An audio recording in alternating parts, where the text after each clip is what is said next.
The Honourable Katrina Stratton.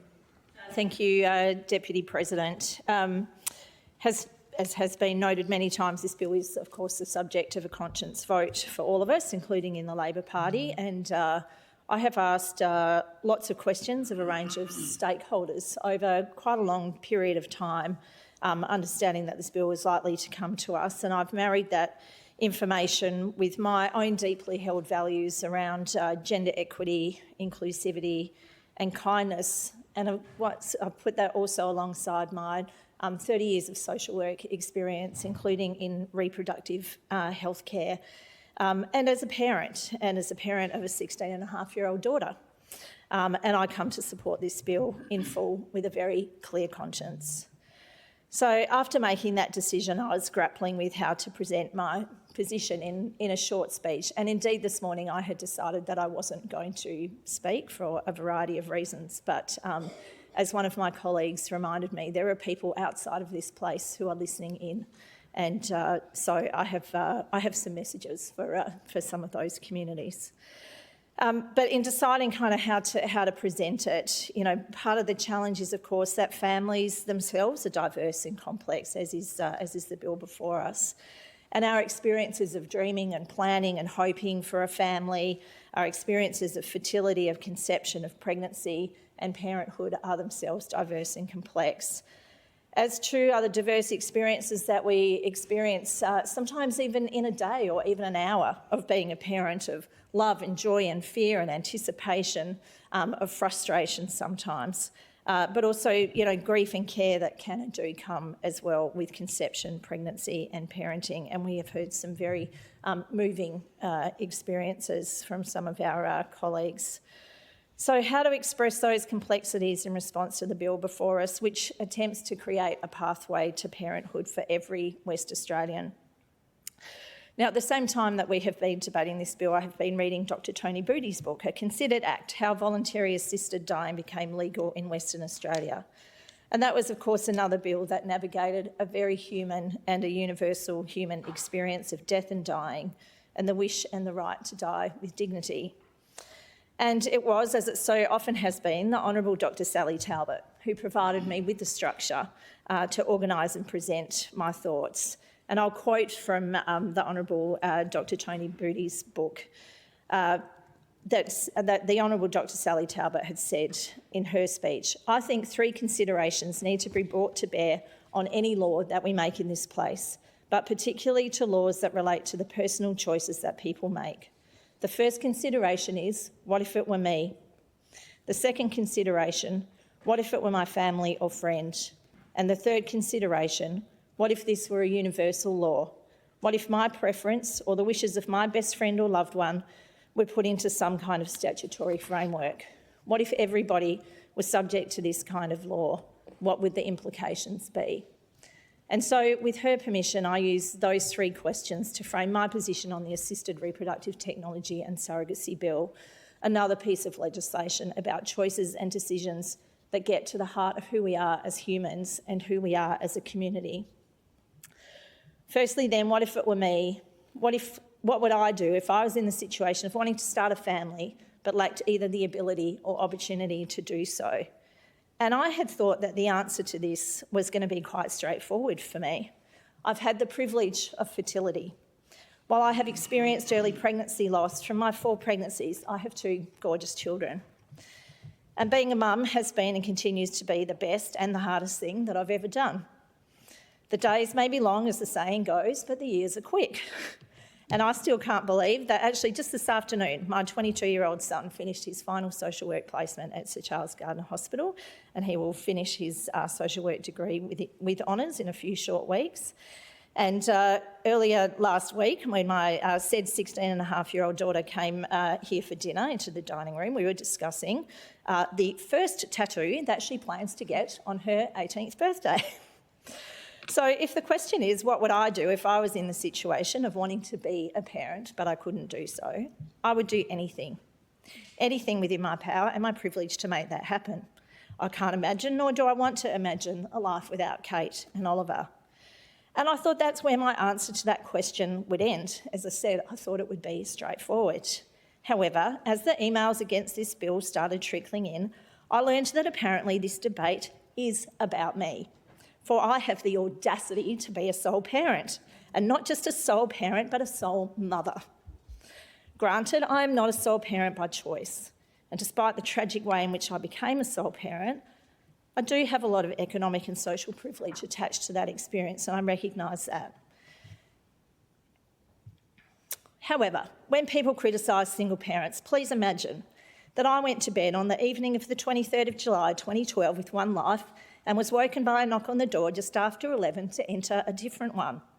My partner, the father of all 4 of my children, born and unborn, had died by what the coroner would later term misadventure, a term I think actually he probably would have quite liked. One of my few memories of the weeks that followed is carrying my 2.5-year-old into her dad's funeral and holding my son's hand as we followed their dad's coffin down the Karrakatta Chapel aisle. I certainly don't say any of this for sympathy. I don't need or want it. But what I also don't need or want is to be vilified in this place or in those emails for being a single mother.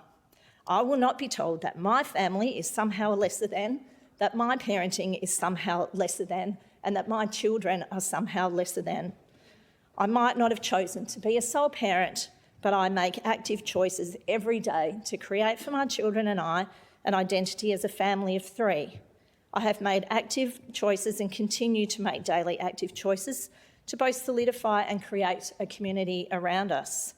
I have made active choices to ensure that my children have good men in their lives, including my own amazing dad. I have made active choices to keep their dad alive for them.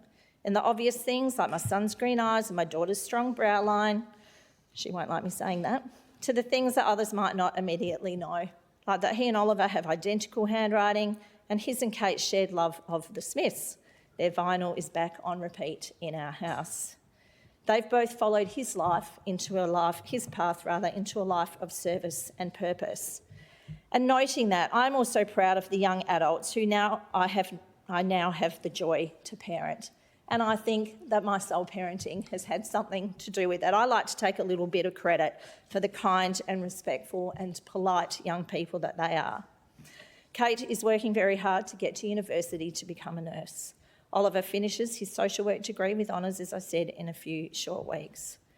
Can I also note the number of members who, in their inaugural speeches, that I had the honour to hear both this term and the last, who rose to pay homage to their single mum. We heard of mothers who had worked hard, who had sacrificed, who had instilled a strong sense of service and community in their children, and who had provided a loving and nurturing environment for them. Can I also note our current Prime Minister was raised by a single mother, and many of us who serve in this Parliament, including in our Cabinet, are also single mums. But this whole narrative about single mothers has reflected a fairly disturbing theme in many of the other counter-arguments to this bill, that as women we have neither the right nor the capacity to make decisions about our own bodies, about our own reproductive futures. And in both those ways this bill has indeed been made about me, about my status as a sole parent, more so a sole mother, and my bodily rights as a woman. So I come to the Honourable Dr. Sally Talbot's second consideration. What if it were my family or friend? What sort of conversation might I hope that we could have if my daughter, my son, my sister, colleague, best friend, or the person next door came to me and said, "This is what I'm confronted with. Can you help me talk about it?" And so I begin my answer to that question with the poignant words of my friend and colleague, the member for Scarborough, Stuart Aubrey, who reflected on the invisible barriers faced by West Australians like him, who as a gay man is currently excluded from surrogacy access. And we're talking about his feelings towards this bill and his desire to have a family, that in this state, no matter who I was or what I contributed, I did not fit in the eyes of the laws of my home state. He also described in moving ways how this reform offers him and his community both hope and belonging. One of my best friends is a single parent by choice. Our girls differ in age by just 6 weeks. She made an informed and a loving choice to be a parent. She parents with humour, intent, compassion, and a little bit more firmness than what I do. She constructed her existing village to be ready to support her in that role. And that village and her parenting has created a young woman who is secure, who is funny, who is loving, smart, is a redhead just like her mum, and will make her contribution to humanity through music. And my friend works in child protection, working to keep children and families safe and thriving. And she now finds herself, as many of us do of my vintage, also caring for her elderly parents. So if we want to decide which kinds of families are somehow more valuable than others, then I put hers at the top of the list. A final reflection on this second consideration is on the opening up of ART and surrogacy to members of the LGBTQIA+ community. In my first parents group, 22 years ago, was a child who had two mums. They both came from Catholic families who had told them that their child was the devil's spawn, the devil's spawn.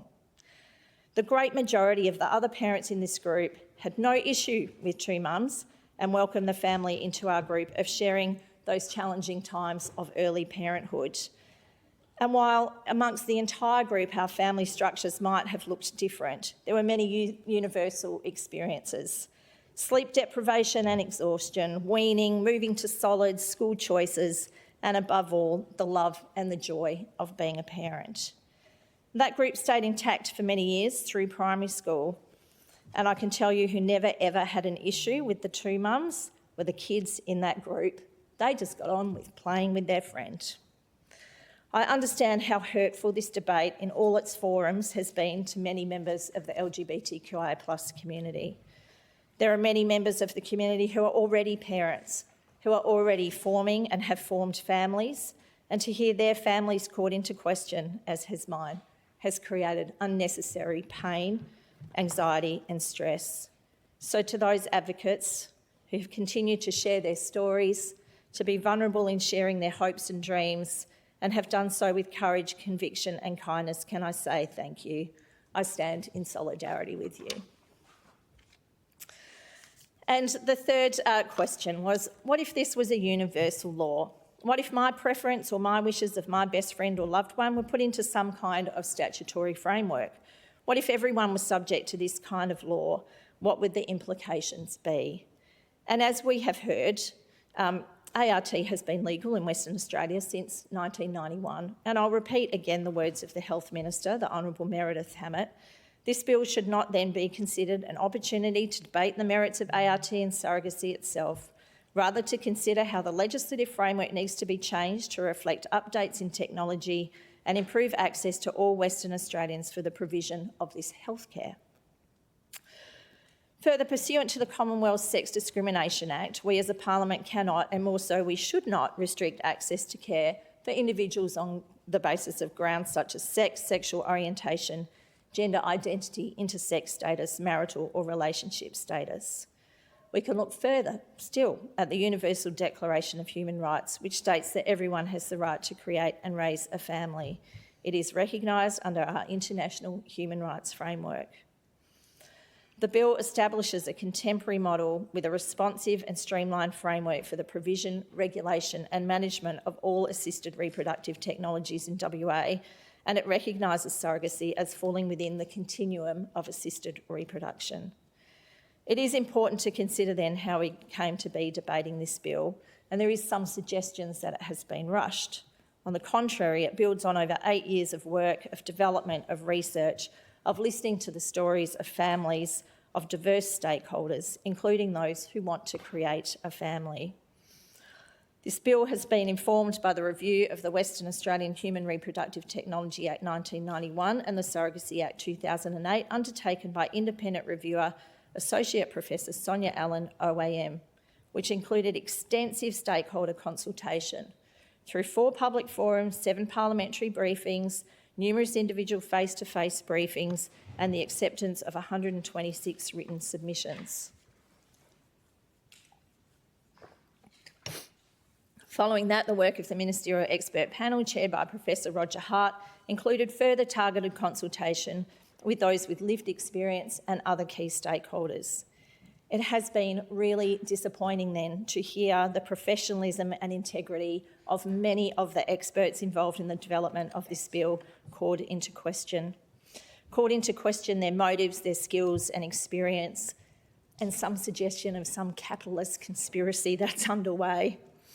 Their personal and professional ethics have been brought into question in this place, including, as I said, Associate Professor Sonia Allen, OAM, Professor Roger Hart, who chaired the ministerial expert panel, whose motivations have been explicitly questioned in this place in ways that are offensive, and I actually wonder if they would be repeated outside of this House. The ministerial expert panel, which had a broad membership of fertility specialists and medical professionals with experience in reproductive care, as well as legal professionals. I know two of my social work colleagues also were members of that panel. They were tasked to consider the implications of recommendations for new legislation, the recommended regulatory framework, which they do have expertise in, and areas that may need further consideration. They released a public discussion paper and a regulatory impact consultation statement in 2022 as the foundation for consultation. Also called into question has been the entire medical profession, those the Honourable Dr. Brian Walker spoke of, who will be active, professional and ethical in ensuring the checks and balances of this bill are brought to life. Also questioned have been the lawyers who will be party to these surrogacy arrangements, ensuring they protect the interests of all those involved in these arrangements, but putting front and centre the well-established legal principle of the best interests of the child. But who has been questioned the most? Women. Our expertise in making the best decisions about our own bodies, our own reproductive future, has not just been questioned here, but it has been denied. And I have heard no questions about the capacity or the ability of young men to participate in ART.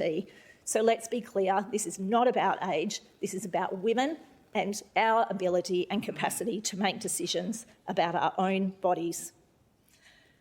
There have been layers of both professional, expert and community consultation that has gone into the development of this bill. There has also been a lot of love that has gone into this bill. The love of our children, whether they be born or hoped for or imagined or grieved. The love of our families, however they might be structured, with two dads, two mums, a mum and a dad, one mum, one dad, grandparent-headed families, and all the other myriad forms that a family can take. And for all those families and for all of that love, I commend this bill to the House.